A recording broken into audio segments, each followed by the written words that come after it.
Okay, hi. Hello everyone. Isang magandang umaga sa ating lahat. Sa lahat ng mga Pilipino all over the world. Okay guys, no? Tuloy natin yung simple tutorials. Actually, dalawang topics lang naman ang aking i-explain. At hindi ko to guys no ginagawa dahil ako ay magaling. No, hindi. Ginagawa ko to kasi ito yung nakikita ko at naobserbahan ko. Okay, so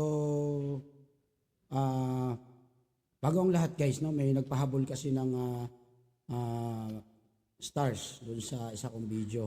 So gusto ko lang din sila again i-flex, no, pasalamatan, and of course gusto ko rin na yakapin nyo sila para balikan niya kayo guys. No? I'm sure na babalik sila sa inyo at kayo naman ang I'm sure na padalhan nila ng stars ko sakali. But anyway, syempre dito naman tayo talaga para magmahalan, no? Para magsuportahan. And now, let's go. Would like to say thank you again, no? Kay Idol Nance Novio na nagpadala again siya no, ng 10 stars. Kay May Alaban Roa, thank you so much, 10 stars. And I think Nance and May is magkumari ito, no? Somewhere in USA sila. And of course, thank you so much kay Rhea T. Yusuf, no, na nagpadala din ng stars. LC Tabungan Capistrano, thank you so much sa pagpadala ng stars. And of course, kay Diadas, thank you for your love and support in my upload in my channel.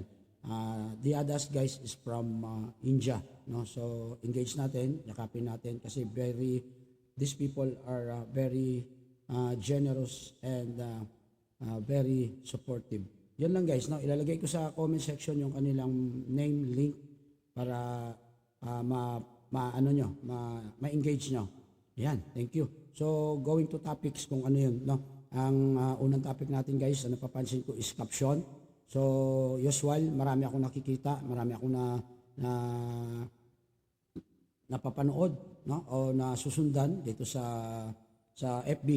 Mostly yung aking mga followers, yung mga nakapalo sa akin, usual na nag-a-upload ng walang caption.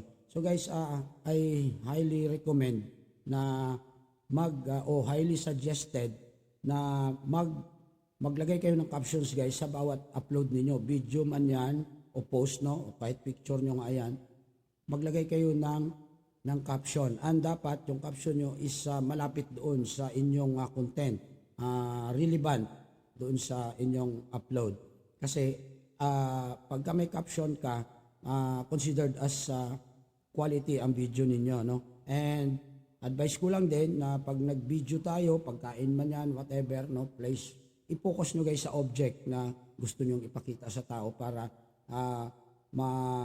ma-appreciate ng viewers ang inyong upload and magkakaroon sila ng time na i-click yon, no? So at that sa ganyan magkakaroon kayo ng